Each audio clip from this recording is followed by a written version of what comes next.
आप सब। तो फ्रेंड्स, हम लोग चैप्टर 1 डिस्कस कर रहे थे, इतिहास लेखन के स्रोत, और इस चैप्टर से रिलेटेड एमसीक्यू कर रहे थे। तो आज हम लोग इसी क्लास को कंटिन्यू करने वाले हैं। तो चलिए, इससे पहले वाला क्लास में हम लोग 30 क्वेश्चन को डिस्कस किए थे, ठीक है। आज इससे आगे जो है हम लोग डिस्कस करेंगे। तो जो लास्ट 30 क्वेश्चन था, ये है इसका 30 नंबर का क्वेश्चन। पेरिपल्स ऑफ द एरिथियन सी, ये एक महत्वपूर्ण स्रोत है और ये किस भाषा में लिखा गया? लैटिन, यूनानी, तमिल, फारसी।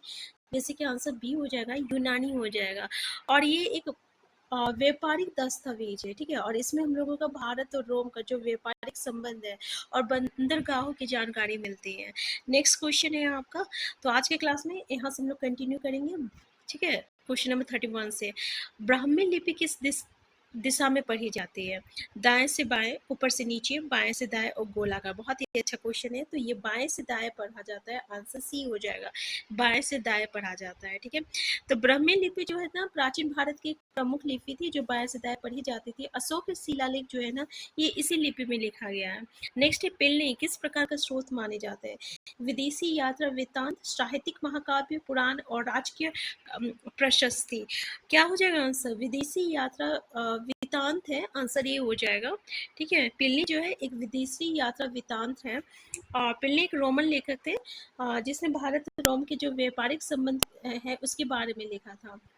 इसकी रचनाएं जो है विदेशी साहित्यिक स्रोत मानी जाती है। नेक्स्ट क्वेश्चन है, किस युग में संगम सभाएं आयोजित की गई थी? वैदिक युग में, मौर्य युग में, गुप्त युग में और प्रारंभिक ऐतिहासिक युग में। आंसर क्या हो जाएगा? हमारा आंसर डी हो जाएगा, प्रारंभिक ऐतिहासिक युग हो जाएगा, ठीक है। आंसर क्या हो जाएगा? आंसर डी हो जाएगा, जहां कवि और लेखकों को संरक्षण दिया गया और तमिल साहित्य का विकास हुआ। क्या है कि संगम सभा जो है ये तमिलनाडु में एक प्रारंभिक ऐतिहासिक युग के दौरान जो है आयोजित की गई थी। और यहाँ पे जो भी कवि थे, जो भी लेखक थे, उनको मतलब प्रोटेक्ट किया गया था, संरक्षण दिया गया था, ठीक है। और तमिल साहित्य का जो है इस तरीके से यहाँ पे विकास हुआ था। नेक्स्ट है, प्रयाग प्रशस्ति किसने लिखी है? कालिदास, विष्णुगुप्त और नेक्स्ट है हरिसेन और भास। तो ये हरिसेन ने लिखा था, आंसर सी हो जाएगा, ठीक है। हरिसेन जो था ना, ये चंद्रगुप्त का एक राजकवि था और उसने प्राग प्रशस्ति लिखी जो समुद्रगुप्त के शौर्य और उपलब्धियों का वर्णन करती है। प्रशस्ति होता क्या है? प्रशस्ति जो होता है ना, किसी भी राजा के बारे में उसकी जो उपलब्धि है, उसका जो है ना, उसके बारे में जो बताता है, लेकिन ये हमेशा पॉजिटिव बताता है, उसके यानी उसका गुणगान गाता है, ठीक है। कभी भी ये नेगेटिव नहीं रहेगा, क्योंकि होता क्या है ना, जैसा राजा चाहता है, ठीक है, उसी तरीके से जो है यहाँ पे जो कवि लोग हैं लिखते थे, इसलिए प्रशस्ति हमेशा पॉजिटिव में रहता है, ठीक है। तो नेक्स्ट क्वेश्चन है आपका, विल्सा की स्तूप किस धर्म से संबंधित है? बौद्ध धर्म, जैन धर्म, हिंदू धर्म और सिख। तो ये बौद्ध धर्म से संबंधित है। मध्य प्रदेश के विल्सा, जो कि वर्तमान विदिशा के नाम से जानते हैं हम लोग, ये में स्थित है स्तूप बौद्ध धर्म से ये संबंधित है। नेक्स्ट है, हर्षचरित नामक ग्रंथ किसने लिखा? हर्षण ने, चाणक्य ने, बाणभट्ट ने और कालिदास ने। तो देखिए आंसर बाणभट्ट हो जाएगा। अब हर्षचरित से ये मत समझ लीजिएगा हरिसेन है, तो यहाँ पे बाणभट्ट हो जाएगा। बाणभट्ट जो था ना, ये हर्षवर्धन का राजकवि था और उसकी रचना जो हर्षचरित से हर्षवर्धन के जीवन और शासन की जानकारी मिलती है, ठीक है। तो हर्षवर्धन का राजकवि था और इसका जो लिखित है, मतलब जो रचना है हर्षचरित, इससे जो हमें किनकी जानकारी मिलती है? तो हर्षवर्धन की जानकारी मिलती है। तो 2-3 इंपॉर्टेंट है। बाणभट्ट इंपॉर्टेंट है, कौन थे? तो ये हर्षवर्धन के कवि थे। और हरिसेन से जो है हर्षवर्धन के जीवन की जानकारी मिलती है। नेक्स्ट है, अशोक के शिलालेख किस भाषा में थे? संस्कृत, पाली, प्राकृत और फारसी। आंसर क्या हो जाएगा? आंसर सी हो जाएगी, प्राकृत हो जाएगा। प्राकृत क्या होता है पता है? प्राकृत जो होती है ना, एक तरह का आम भाषा होता है, यानी आम लोग जो अपनी भाषा में जो बोलचाल में जो भाषा का प्रयोग करते हैं उसे प्राकृत भाषा कहते हैं, ठीक है। तो अशोक का जो शिलालेख है प्राकृत भाषा में यानी आम भाषा में, जो कि ब्राह्मी लिपि में लिखी जाती थी, ताकि इससे जो है आम जन जो है लोग पढ़ सके। नेक्स्ट है, हड़प्पा सभ्यता की लिपि क्यों महत्वपूर्ण है? क्योंकि वो गुप्त काल की है, क्योंकि वो अपठनीय है, वो अपठनीय है, क्योंकि वो हिंदी में है, क्योंकि वो संस्कृत है। आंसर क्या हो जाएगा? क्योंकि वो अपठनीय, मतलब इसको अभी भी पढ़ा नहीं गया है, ठीक है। तो हड़प्पा सभ्यता का पता है ना, जो लिपि है ना, ये अभी भी पढ़ा नहीं गया है। नेक्स्ट है, अशोक के कौन से शिलालेखों में विदेश नीति का उल्लेख है? वृहद शिलालेख, रुमिदेई शिलालेख, धर्मलेख और बारह शिलालेख। तो बारह शिलालेख हो जाएगा, आंसर डी हो जाएगा। नेक्स्ट है आपका, तो 12 प्रमुख शिलालेख में अशोक की नीति, नैतिक शिक्षा और अन्य देशों यौनों आदि के साथ उनके संबंध का वर्णन है। यानी इनके जितने भी शिलालेख है ना, उसमें हर एक शिलालेख में उनके जो है वर्णन किया गया है, जिसमें इसकी नीति हो गया, इसकी जो नैतिक शिक्षा है या अन्य देश के साथ जो उनका संबंध है, ठीक है, उनके बारे में यहाँ पे वर्णन किया गया। नेक्स्ट है, विदेशी स्रोतों से क्या जानकारी मिलती है? केवल राजनीतिक की, केवल धर्म का, भारत के दृष्टिकोण से सामाजिक, धार्मिक और राजनीतिक जानकारी, या केवल आर्थिक नीतियां? आंसर सी हो जाएगा, भारत के दृष्टिकोण से सामाजिक, धार्मिक और राजनीतिक जानकारी यहाँ पे मिलती है।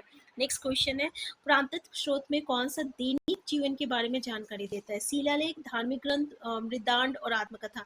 हमारा आंसर क्या हो जाएगा? आंसर सी हो जाएगा। ठीक है, यहाँ पे जो है दैनिक जीवन के बारे में हमें जानकारी मिलती है। ठीक है, ये मिट्टी के बर्तन होता है। मृदांड मतलब, देखिए ये इसका प्रोनाउंसिएशन हमसे हो नहीं पा रहा, ठीक है, तो इसको हम लोग मिट्टी के बर्तन कह सकते हैं। और इसमें जो है आपका इसमें दैनिक जीवन के बारे में जानकारी मिलती है, क्योंकि खाने पीने, भंडारण, सामाजिक जीवन की कई पहलुओं को प्रकट करता है। उनकी बनावट, उसका चित्रांकन और उपयोग से आम जनता की जीवन शैली का ज्ञान होता है। नेक्स्ट है, ब्रह्मलिपि को पहली बार पढ़ने में सफलता किसे मिली थी? John Marshall, Alexander Cunningham, James Prinsep और विलियम जोन्स? आंसर सी हो जाएगा। काफी इंपॉर्टेंट क्वेश्चन है, सीटेट के साथ साथ जो है ये बहुत सारे कंपटीशन में पूछे जाते हैं और इनकी जानकारी आपको होनी चाहिए कि जेम्स प्रिस्टप जो थे 1837 में पहली बार ब्रह्मलिपि को पढ़ा था, जिससे अशोक के शिलालेख की जानकारी स्पष्ट हो गई है। क्योंकि मतलब कि अशोक की जो शिलालेख है अधिकतर वो तो ब्राह्मी लिपि में लिखा गया है ना, तो याद रखिएगा। और ये इतिहास लेखन में बहुत ही बड़ी उपलब्धि है। नेक्स्ट है, कथास रीत सागर किस भाषा में लिखा गया? पाली, तमिल, संस्कृत, प्राकृत? तो किस भाषा में लिखा गया? संस्कृत भाषा में लिखा गया है। ठीक है, इसे सोमदेव भट्ट ने लिखा था और इसमें कहानियों के माध्यम से समाज, धर्म और संस्कृति का वर्णन मिलता है, जो कि ऐतिहासिक संदर्भ में महत्वपूर्ण है। तो ये सोमदेव के द्वारा लिखा गया है और जिसमें समाज का मतलब कि कहानी के माध्यम से जो समाज का जो संस्कृति थी, उसका धर्म था, उनके बारे में यहाँ पे वर्णन देखने को मिलता है। नेक्स्ट, मनुस्मृति किस प्रकार का स्रोत है? एक धार्मिक ग्रंथ है, या एक लौकिक साहित्य, या आत्मकथा, या विदेशी विवरण है? तो ये एक धार्मिक ग्रंथ है। आंसर ए हो जाएगा, धार्मिक ग्रंथ हो जाएगा। ठीक है, नेक्स्ट है, किस राजवंश के शासनकाल में व्यापारिक सिक्कों की सबसे अधिक उपलब्धता मिलती है? गुप्त काल, मौर्य काल, सातवाहन, कुषाण? तो आंसर डी हो जाएगा, कुषाण हो जाएगा। ठीक है, यहाँ पे कुषाण काल में सोने और तांबे की सिक्कों की भी भारी संख्या पाई गई है और इससे उनके व्यापार हो गया, धर्म हो गया, रोमन साम्राज्य के साथ संबंध की भी जानकारी मिलती है। ठीक है, नेक्स्ट क्वेश्चन है आपका, तिरुक्कुरल किस प्रकार का ग्रंथ है? संस्कृत महाकाव्य, तमिल नैतिक ग्रंथ है, या बौद्ध त्रिपिटक है, या जैन आगम है? तो ये जो है ना एक तमिल नैतिक ग्रंथ है। आंसर बी हो जाएगा। आंसर बी हो जाएगा। जिसे तिरुवल्लुवर ने लिखा है, तो इसी के नाम से लिखा गया है। ठीक है, यानी तिरुक्कुरल से तिरुवल्लुरल हो जाएगा, यानी उनके द्वारा लिखा गया है। नेक्स्ट, किस भाषा के स्रोत श्रुति और स्मृति कहलाते हैं? विदेशी स्रोत, धार्मिक स्रोत, साहित्यिक स्रोत, प्रांतिक स्रोत? तो क्या हो जाएगा? धार्मिक स्रोत हो जाएगा। आंसर बी हो जाएगा। नेक्स्ट, किस शासक के काल में सर्वप्रथम धर्म को राज्य नीति का हिस्सा बनाया गया? चंद्रगुप्त मौर्य, समुद्रगुप्त, अशोक, हर्षवर्धन? तो अशोक के काल में बनाया गया था। आंसर सी हो जाएगा। ठीक है, क्या बोल रहा है क्वेश्चन? किस शासन के काल में सर्वप्रथम धर्म को राज्य नीति का हिस्सा बनाया गया? तो इसके बारे में तो आपको पता होगा ना, कलिंग युद्ध के बारे में। एक्चुअली कलिंग युद्ध जो था ना, ये सम्राट जब अशोक जो है सम्राट बने थे, उसके 8 साल के बाद ये युद्ध हुआ था। ठीक है, कलिंग जो है ना, ये भी आधुनिक उड़ीसा को कहते हैं।